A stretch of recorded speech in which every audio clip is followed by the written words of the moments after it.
Hello dear student, welcome to my channel Arup study সেন্টারে তোমাদের প্রত্যেক ছাত্রছাত্রীকে স্বাগত। তো দেখো, তোমাদের তৃতীয় পর্যায়ক্রমিক মূল্যায়ন 2025 অর্থাৎ থার্ড সামাটিক পরীক্ষার আগে আমি অষ্টম শ্রেণীর যে ভূগোল ও পরিবেশ বিষয়ের উপর পূর্ণমান তোমাদের 70-এর যে সাজেশনমূলক উত্তর সহ ভিডিওটি নিয়ে এসেছি।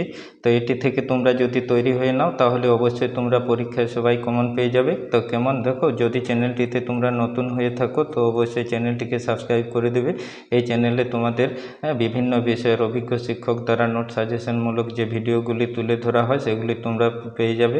কেমন, তো দেখো আজ আমি তোমাদের জন্য ভূগোল ও পরিবেশ বিষয়ের উপর উত্তর সহ যে কোশ্চেন পত্রটি নিয়ে এসেছি, এটি থেকে তোমরা ভালো করে লিখে তৈরি হয়ে নাও, তাহলেই তোমরা কমন পেয়ে যাবে। কেমন, তো দেখো আমি যে অন্যান্য এই চ্যানেলটিতে ভিডিওগুলি তোমাদের দিয়েছি তৃতীয় পর্যায়ক্রমিক মূল্যায়নের জন্য, সেই বিষয়ের ভিডিওগুলো তোমরা দেখে নেবে।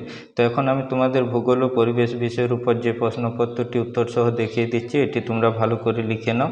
তো দেখো, প্রথম একের দাগে সঠিক উত্তর নির্বাচন করে লেখো। যে প্রথম কোশ্চেনটি আছে, ক্রফেসীমা ও নিফেসীমার মধ্যে অবস্থিত বিযুক্তি রেখাটি হলো কি?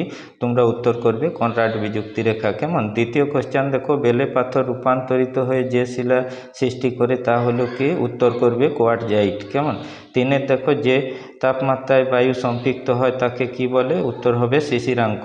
তারপর দেখো পরের কোশ্চেন, বজ্র মেঘ নামে পরিচিত যে মেঘ তা হলো কিউমুলো নিম্বাস। কেমন, ভূমধ্যসাগরীয় জলবায়ু দেখা যায় কোন দেশে? উত্তর করবে তোমরা গ্রিসে। ক্রান্তীয় মৌসুমী জলবায়ুর অন্তর্গত উপজাতি গোষ্ঠী কোনটি? এখানে দেখো সঠিক উত্তর হবে সেমাং।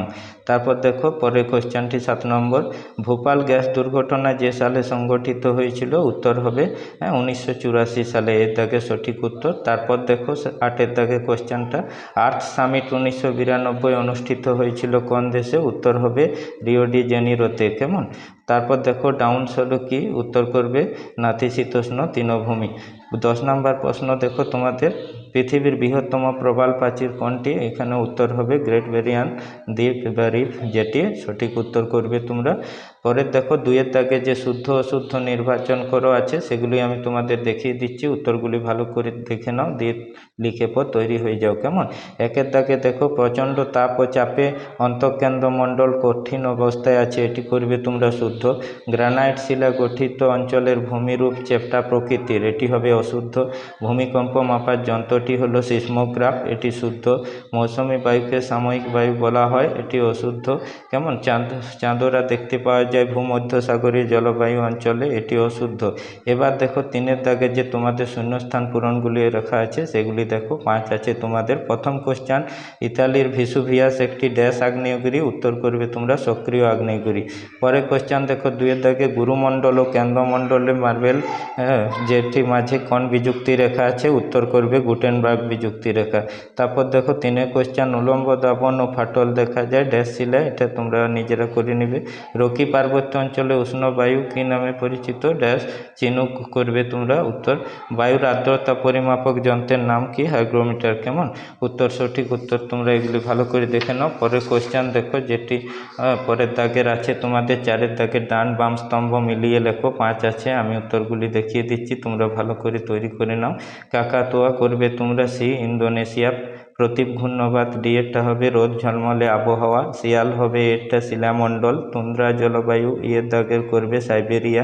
তারপর চেরনোবিল হবে বিয়ের দাগের ইউক্রেন। কেমন, এবার দেখো 5-এর দাগের যে এসএকিউমূলক কোশ্চেন আছে এগুলো সাজিয়ে তোমরা ভালো করে লিখবে, 5টি 5 আছে। প্রথম কোশ্চেন দেখো, ব্যাসল্ট শিলার দ্বারা গঠিত ভূত্বকীয় স্তরের নাম লেখো, উত্তর করবে শিয়াল। একটি প্রাচীন ভঙ্গিল পর্বতের উদাহরণ তোমরা দেবে, আরাবল্লী পর্বত।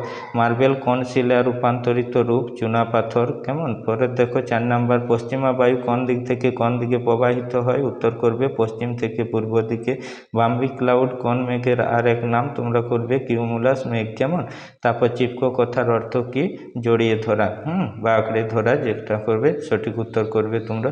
তারপর দেখো যে বড় কোশ্চেনগুলি 2-এর দাগের আছে, 2 গুণিত 4 8, আমি সেই ইম্পর্টেন্ট কোশ্চেনগুলি তোমাদের সামনে তুলে ধরছি, তৈরি হয়ে গেছো, ভালো করে এগুলি তোমরা দেখে নাও, তাহলেই পরীক্ষায় লিখতে পেরে যাবে, কমন পেয়ে যাবে। কেমন, প্রথম দেখো যে 6 দাগে কোশ্চেন আছে মোহরভিষিক বিযুক্তি কি, তারপর 2 দাগে নিরপেক্ষ পাত সীমানা কি, 3 দেখো সমবর্ষণ রেখা কাকে বলে, 4 ভূমিকম্পের উপকেন্দ্র বলতে কি বুঝো, 5 দেখো কি মূল নিম্বাস মেঘ কি, হ্যাঁ 6 দেখো ভারতের মার্বেল পাথর নির্মিত 2টি স্থাপত্যের উদাহরণ দাও।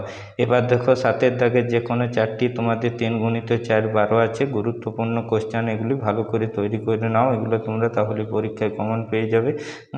চ্যানেলটিকে অবশ্যই সাবস্ক্রাইব করে দেবে যাতে করে তোমরা আরও পরবর্তী ভিডিওগুলি গুরুত্বপূর্ণ পেয়ে যেতে পারো। সম্পূর্ণ ভিডিওটি দেখো। ঘূর্ণবাত ও প্রতি ঘূর্ণবাতের পার্থক্য, গুরুত্বপূর্ণ কোশ্চেন। ভূমধ্যসাগরীয় জলবায়ুকে পৃথিবীর ফলের ঝুড়ি বলা হয় কেন, লিখবে তোমরা। বিশ্ব উষ্ণায়নের 3টি প্রভাব আলোচনা করো।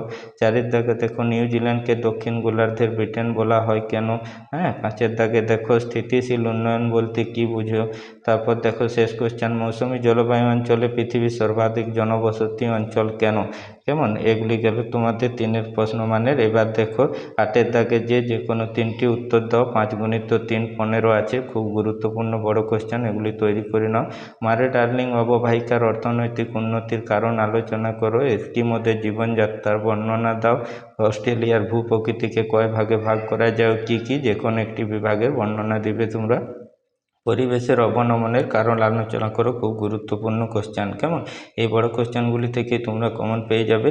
পরে তোমাদের দেখো যে রেখা মানচিত্রে প্রতীক চিহ্ন সহ বিষয়গুলি বসাও, এগুলি তোমরা তৈরি হয়ে গেছো। এখানে যে গুরুত্বপূর্ণ রেখা মানচিত্রে অঙ্কন করতে হবে সেগুলি তোমাদের দেওয়া আছে। ম্যাকেঞ্জি পর্বত, পম্পাস তৃণভূমি, হাডসন উপসাগর, মেলের বাঁধ, তারপর দেখো পানামা খাল, রকি পর্বত, এগুলি তোমরা ভালো করে লিখে নেবে, তাহলে অবশ্যই কমন পেয়ে যাবে। তো চ্যানেলটিকে তোমরা সাবস্ক্রাইব করে রাখো, অন্যান্য গুরুত্বপূর্ণ ভিডিওগুলি তোমরা পেয়ে যাবে। তারপর দেখো যে তোমাদের ভিডিওটি যদি ভালো লেগে থাকে অবশ্যই ভিডিওটিতে একটি লাইক দিয়ে বন্ধুদের মধ্যে শেয়ার করে দাও।